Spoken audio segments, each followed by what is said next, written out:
Hey guys, welcome back. So with this one, we're continuing with the Carnage series, which now brings us to the events that'll take us into Carnage Reigns, with showing us how a simple conversation between Kenneth Neely and Cletus Kasady turned out to be the catalyst for the massacre that is to come. And that's on top of the insanity that's already going on. But before we get started, if you're new to the channel, be sure to subscribe to catch the spills every week. And don't forget to hit that bell up top to get all notifications so we can squad up in the comments for the first hour.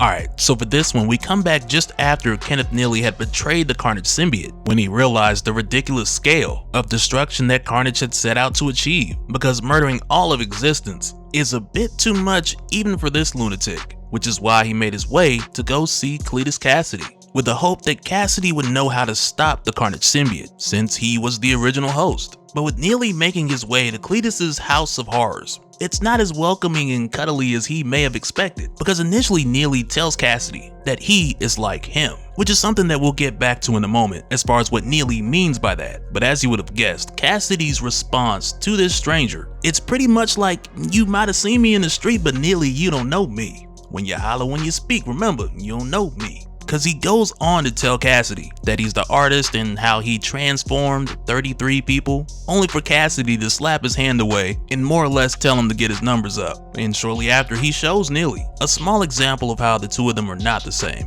by using the house to recreate a scene of a truck stop that Kasady visited a few years back, which for Neely, this is his first time seeing what the real Kasady is capable of doing here. And he is just blown away at the level of detail that Kasady was just able to conjure up and make tangible just from his memory, which, like we talked about before, this is what Cletus Kasady has been up to since him and the Carnage Symbiote went their separate ways, with him being a god in here and Carnage doing his thing out there. So Kasady takes a moment to inform Neely about how he's had visitors from time to time, like our good friend Scott Rawson from issue 8, who would show up at this house, and every time he would just have fun with these different visitors until he got bored, and after that it's curtains. And it doesn't take Neely long to realize that he's quickly approaching that moment, so he begs Cletus to understand the reason why he came here, which was to get his help. But for a moment, we then travel back over to Nidavellir, where, like we'd seen, Detective Shade has now been taken in, literally, as the new host for the Carnage Symbiote, which is something that Shade would describe almost like his fate was sealed the first time that the symbiote lent a piece of itself to him to stitch the detective back together, as if everything Shade had done up to this point would have only led to this outcome. But while he's being absorbed, he tries to tell the Carnage Symbiote no, because he doesn't want this and he's a good man.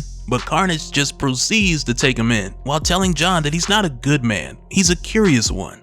And at this point, there's no turning back. And when Carnage tells Detective Shade that they're just gonna make their way to the next destination, to the next target, hearing this just has Shade like, how much power do you need? Because as it stands, Carnage is crazy powerful right now with all the abilities that he's taken alongside of his new weapon, the All Blood. But Carnage just tells Detective Shade that there's calculation behind all this, and as they make their way, Carnage takes a peek into the memories of Detective Shade to discern whether or not Jonathan Shade is truly a suitable host. And the first memory that this takes them to goes back to a time when Shade's old partner, Clyde Polk, punched Kingpin in the face, which is a memory from not too long ago with Fisk being the mayor at the time, which I think takes us back to about 2016, 2017, Charles Soule Daredevil issue 600, or somewhere around that point during Marvel Legacy, because we're not told exactly when, we're just told that it was years ago. But in this altercation, Clyde confronted the Kingpin because he was tired of the guy consistently getting away with murder. So he brought a bunch of pictures that he had taken saying he had proof. But Fisk was just kind of like, whatever. And he tells this guy Clyde like, hey, if you like taking pictures, I can get you a job somewhere. And he even goes as far as to say that Clyde should probably listen to Catherine and take that trip to Scotland so he can cool off and clear his mind a bit. And as soon as he says that, Clyde gets ready to shoot him because he's fed up. And the Kingpin just had 4 witnesses who were all in 4 different states, butchered in under 48 hours. But for people like Fisk, they do this and nothing happens. Charges just roll off their back and the truth just bends around them. So at the time, of course, John took the gun from his partner Clyde, and he tells him that he can't do this. But he also told Clyde to trust the system because Fisk will get what's coming to him. But as we know, that never happened, because later on, after Luke Cage became mayor, Wilson Fisk more or less just went on vacation. He got married with Typhoid Mary, military, and now he's just kicking back having a good time. While on the flip side, Clyde, he kept drinking, he got a divorce, and life just spiraled downward for him. And though most would look at this like John Shea did the right thing, he stopped the man from killing the mayor. The way Carnage sees this, it's like Jonathan Shea let Wilson Fisk live when he could have stopped him all those years ago. So he tells him, what a disappointment. Perhaps I chose my new host poorly.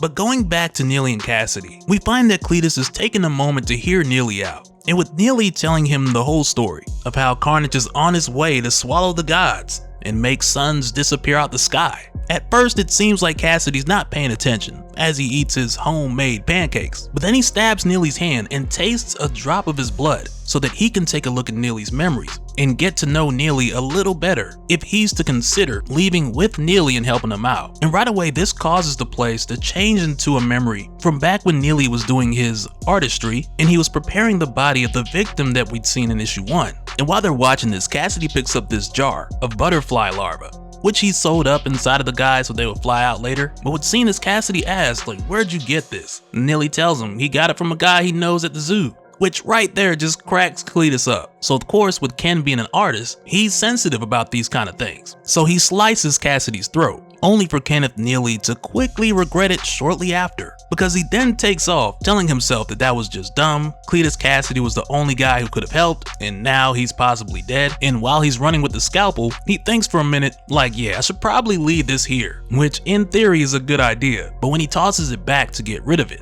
Cletus Kasady picks it up and he appears in front of Neely holding the scalpel, which is just his twisted way of showing Neely that he had never left. And in the way of like almost a last request, because at this point Neely's pretty sure he's not leaving here alive, but almost like a last request, Neely asks Cletus, what is he now? Because if he doesn't have the Carnage Symbiote, then what does that make Cletus Kasady? So Kasady gives Neely the breakdown of how his human body had been destroyed long ago and how he was brought back through his codex that was in Carnage, as well as the events leading into and after Extreme Carnage, where after that story, both Cletus and the Carnage Symbiote went their separate ways. And Cletus goes way more into depth with this explanation that he gives Neely, which is all of the same information that we talked about earlier on this playlist when this Cletus, the real Cletus Kasady, showed up. So I won't run through all of that again, but if you need to go back and check it out, I got the link down in the description. That'll get you caught up. But after Kasady tells Neely about the breakup between him and the Carnage Symbiote, Neely tells him that it must be hard finally being the bystander,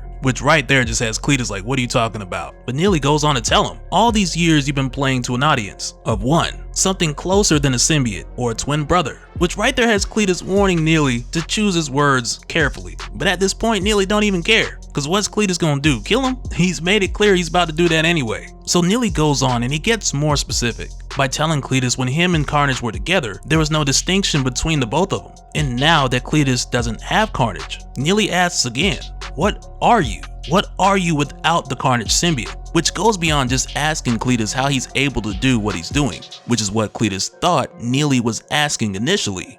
And with him asking Cletus what he is without the Carnage Symbiote, Cletus tells him that he's still Cletus Kasady, only for Neely to let him know everyone's forgotten what that means. Everyone's forgotten the knives behind the teeth. And saying that gets Kasady to think for a moment. And then he tells Neely that he's probably right. And he can see why Carnage kept him around. So Cletus drops him and he walks out the door saying, come on, let's go. We're gonna give the people what they want. We're going to give them the Cletus Kasady show. Which now not only brings Cletus Kasady outside, like he outside with it again, but also this now has him ready to put on a show. And next, when we see the two of them at an actual diner, Neely expresses a bit of hesitation with him not being sure if they're actually here. Which I mean, after what happened at the orphanage, I don't blame him. And he also lets Kasady know that they don't have much time to waste. They've got to go after Carnage. But Cletus tells him this is about him, his goal, his plan, his show.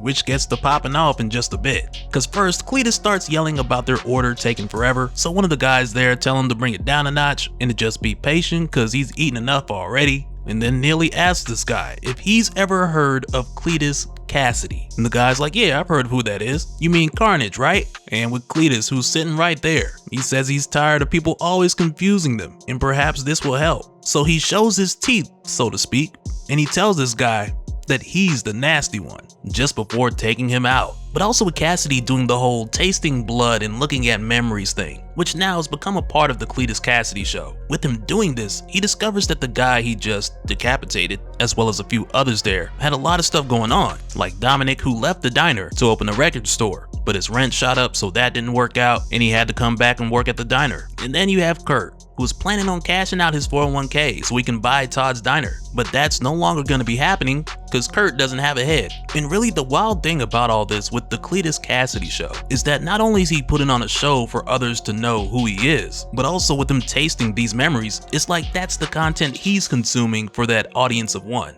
which is himself. So it's like a two-edged sword. But while Cletus is just slaughtering Todd's diner and everyone in it, we find Dominic, who's one of the last people alive, trying to dial 911, but he's terrified and just dialing 92222, only for him then to get found by Neely, who takes this guy's phone and tells him not to call the police. And Neely goes on to tell him, like, if it makes you feel better, this guy, Cletus Kasady, is about to save the universe. And as Neely goes to destroy this guy's phone, he's stopped by Cletus, who tells Neely not to interfere with the Cletus Kasady show because he wants this guy to live a bit longer and call the police. And not only that, Kasady still wants his steak and eggs, which really at this point isn't a literal thing because he only lets this guy live for just a little bit longer just so he can call the cops, and that's it, which is pretty dark. And soon after this, we also find a ton of police outside of St. S orphanage who are given an anonymous tip from some kid that called who was watching Scott Rawson's live stream. And as it turns out, this anonymous tip was given to the police by Genki, who usually watches Scott Rawson's live streams on a regular. So of course he told Miles, and Miles went to check it out, in spite of him needing to be with his parents to help them move into their new place. But hey, when you're a superhero, you gotta do what you gotta do. But with Miles coming here, the police then get a call for them to head to Todd's diner. So Miles follows the police there as well. And unfortunately, like we'd seen, this is where the Cletus Kasady show is going down, because the police send in one of their negotiators with Sergeant Chloe outside and another officer going in just to see if anyone inside is hurt or if there's any special requests. But this negotiator isn't in there for long before they're thrusted right back out into a squad car with the words "Carnage rules" carved into his back, which right away lets Miles know that Cletus Kasady is here, and it's giving him some absolute Carnage PTSD, because though the police believe this is a hostage situation, Miles knows Cletus Kasady better than that, and he's well aware that this thing is set up to be a slaughter, and this is a slaughter that we will continue another time in Carnage Reigns Alpha. And so now real quick, I'm going to give a special shout out to all the patrons. Thank you guys for all of your support. And for anyone who's new here who wants more information on how to support the channel, I got a link below where you can go to patreon.com/Dopespill. But that'll do it for this one, guys. Let me know your thoughts down in the comments below, and we'll do it again on the next one. Alright, later.